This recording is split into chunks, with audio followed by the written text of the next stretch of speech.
serait intéressant que vous me disiez ce que vous entendez par la stabilité de votre parcours.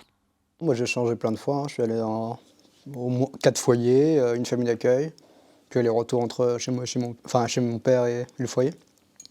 C'était pas stable du tout. Et puis chaque fois c'était pas foyer d'urgence. J'ai fait foyer de jeunes travailleurs. Et donc changement de collège à chaque fois et de lycée aussi. Donc difficulté de faire des amis à long terme, quoi. Première fois, c'est moi qui suis parti pour retourner chez mon père. Mais ensuite, j'ai jamais vraiment eu d'argument. C'est juste là où il y avait de la place, quoi. Okay. Il m'a envoyé chez mon père et puis 1 an et demi après, il réalisait que mon père ne pouvait pas s'occuper de moi. Donc ça recommençait au balotte, quoi. J'ai eu beaucoup, enfin, je suis allée dans beaucoup de foyers, beaucoup de lieux de vie, beaucoup de familles d'accueil différentes. Moi, ma première chambre, là, je l'ai eue récemment, en décembre. Sinon, c'était des chambres de placement où on restait 1 an, 2 ans, où on met pas de déco parce que les familles d'accueil ne veulent pas vraiment pour le prochain enfant. Donc ma première chambre, je l'ai eue à 20 ans et là, je l'ai pas encore décorée, mais je vais mettre tout rose. J'ai une copine aux Beaux-Arts, elle va mettre plein d'affiches, plein de peintures. Mais ça prend beaucoup de temps et je pense que c'est que quand on obtient son premier appartement tout seul qu'on se sent vraiment chez soi. Là, à mon appartement, il y a juste une photo des personnes qui m'ont accompagné à mon voyage, mais pas mon père ni ma mère, juste une petite photo dans un coin avec les bouquins, c'était celui de mon frère, mais pas plus. J'avais pas d'affaires vraiment à moi pendant mon enfance. J'avais pas de posters, de tableaux, de cadres. J'avais pas de petits trucs à la con qu'on peut mettre sur un bureau. Moi, je sais qu'en foyer, je pouvais coller des affiches ou des photos, mais ça se limitait à ça. De toute façon, les chambres, souvent, on les partage. Donc, il y a ça aussi, quel espace est à qui. Moi, je suis tombée dans une super famille d'accueil. Enfin, je les aime beaucoup, hein, mais j'ai pas pu investir la chambre non plus. Tu sais en plus que ça va pas durer dans le temps, fatalement. Enfin, moi, je suis arrivée à 15 ans. Je savais que je voulais pas rester forcément là et que j'allais pas y rester non plus. Mais en même temps, je savais que quand j'allais chez mon père, c'est pareil. J'avais pas de chambre là-bas, rien. Je dormais dans le canapé, donc c'était pas mieux non plus, quoi. Moi, j'avais de lieux à moi nulle part, donc je voyageais léger. Voilà, ma valise de fringues, mes affaires de coiffure et voilà, en voiture Simone, quoi, c'était ça. Autrement, j'ai pas de changement de référent. À mes 15 ans, à mes 18 ans, j'ai eu une référente très sympa. Ces référents un peu fixes, enfin un peu sur la durée, qu'est-ce que vous pourriez en dire du coup? C'était un point de repère dans votre parcours? Ouais, j'ai eu une première référente ASE pendant très longtemps, jusqu'à ma famille d'accueil. Puis après, elle a pris sa retraite, puis j'ai changé, mais ouais, toujours la même. Ça bien. Ça se passait très bien, oui. Elle m'a suivi tout le temps, à chaque fois que je changeais de foyer. Et vraiment, elle faisait les efforts que les référents ne faisaient pas, référents de foyer. C'est-à-dire, elle invitait mon père à des discussions, elle essayait de faire bouger les choses. Enfin, elle organisait des week-ends entre moi et mes sœurs, moi et mes oncles, ce genre de trucs, quoi. Elle venait me chercher à la sortie du lycée, on allait prendre un goûter ensemble dans un café, et puis je pouvais lui poser des questions, elle me disait des avancements. Par exemple, chaque enfant qui a été passé à l'ASE a un dossier énorme qu'il faut faire une lettre pour aller demander. Elle m'a aidé avec ça, je lui ai demandé à faire cette lettre, et elle m'a aidé avec ça, et puis j'ai pu accéder à mon dossier. Et à lire des choses que j'avais complètement oubliées, que j'avais dites il y a 10 ans, quoi. Pour les référents ASE, j'en ai eu que 3, donc ça va. Il y en a une, ça se voyait qu'elle s'en fichait, genre, j'étais pas sa priorité parce que comme j'avais une famille d'accueil, pour elle, tout se passait bien. Enfin, j'avais trouvé un lieu de placement et c'était bon. Et quand j'ai changé, par contre, je suis tombée sur une bonne référente ASE. Et elle m'a accompagnée de A à Z, celle qui m'accompagnait quand par exemple je sortais d'une structure et que j'allais vers une autre, elle m'accompagnait à ces rendez-vous-là, ou quand j'allais dans des familles d'accueil d'urgence, elle m'accompagnait aussi parce que je voulais pas être toute seule et que ça me stressait énormément. Donc elle savait que j'avais besoin d'accompagnement sur ça et elle a été présente. Elle était sympa, tu vois, pour les diplômes, j'avais une petite carte postale. Pour mon anniversaire, j'avais une carte postale. Certes, c'était une ancienne, mais elle était super sympa. Avec elle, j'avais pu avoir accès au psy, etc. Enfin, franchement, elle était très performante. Pareil, j'ai pu aller, tu vois, passer des week-ends chez ma marraine, des trucs comme ça. Enfin, franchement, c'était sympa. Elle organisait du coup des visites avec mes demi-frères et demi-sœurs qui étaient en mesure ouverte, eux, à la UMO, tu vois. Donc, j'ai changé de référent ASE en basculant au DIGE. Et alors là, ça a été un carnage. Je suis resté De mes 15 ans à mes 21 ans, le même foyer. Après, au placement, je ne comprenais pas trop ce qui se passait. Mais le premier truc que j'ai pensé, c'est de rester, de retourner chez mes parents.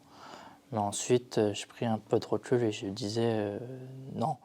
Ça pose la question aussi de la nécessité ou non de l'inévitable retour en famille. Enfin, ce qui est quand même vachement prôné encore par la protection de l'enfance. Un peu, l'idée, c'est le retour en famille.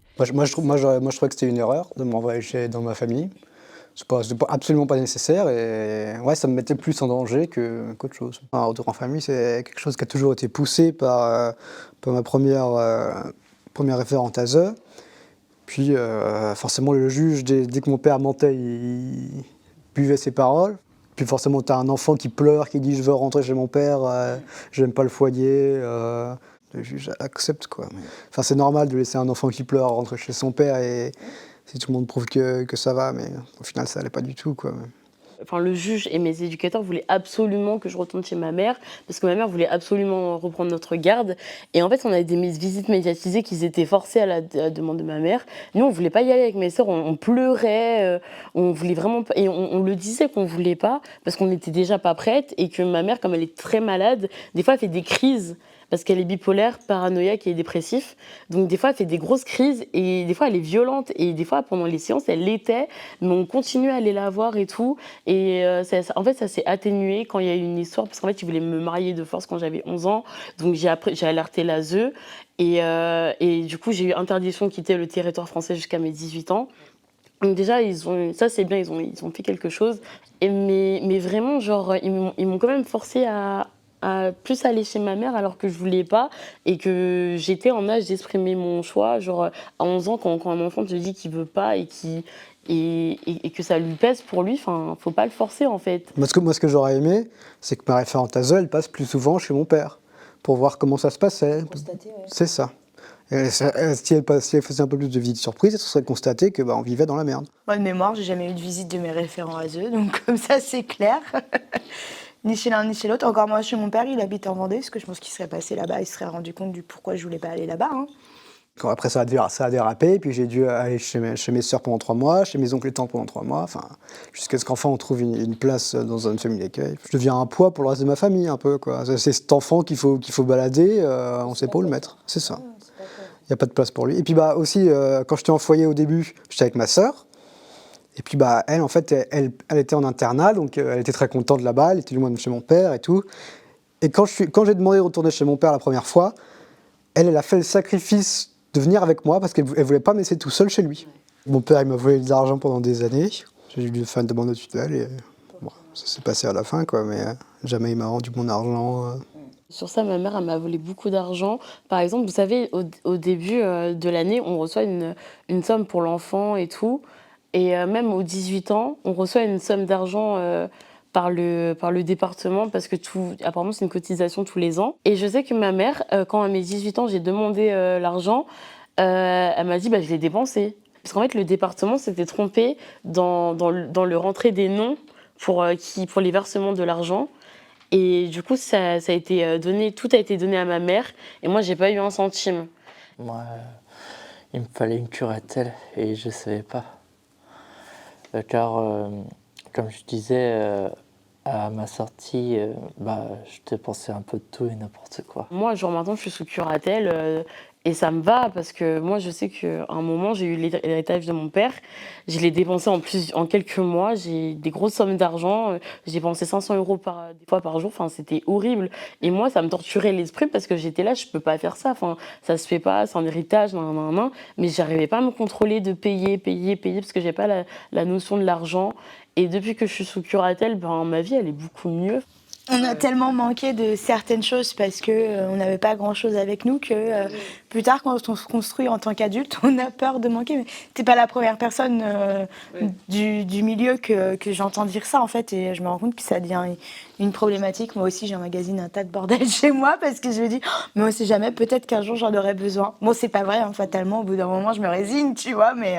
Qu'est-ce qui pourrait déclencher une meilleure stabilité C'est vraiment développé dans la communication avec l'enfant, savoir ce qu'il y a, la problématique, parce que du coup, quand je suis partie du foyer, c'est parce que j'étais turbulente, un peu violente, envers les objets, mes éducateurs, enfin tout ça, parce que j'avais une grande détresse, par rapport à mon père et mais en vrai, j'aurais voulu en parler, mais de moi-même, je l'ai pas fait. Parce que c'est dur aussi de dire ce qui va pas et tout, donc je me suis plus renfermée et c'est là que ça a dégénéré, donc vraiment favoriser le contact ou aller voir le psy parce que j'en voyais pas à ce moment-là et mes éducateurs savaient la situation qui se passait avec mon père et que c'est quelque chose qui m'a énormément traumatisée, sachant que quelques années avant, je savais pas que j'avais un père. Donc c'était vraiment des situations traumatisantes et auxquelles j'ai pas été accompagnée. Écouter un peu plus l'enfant, encore une fois, et encore une fois, le rendre plus acteur de sa propre vie, quoi. Et encore une fois, écouter ses besoins.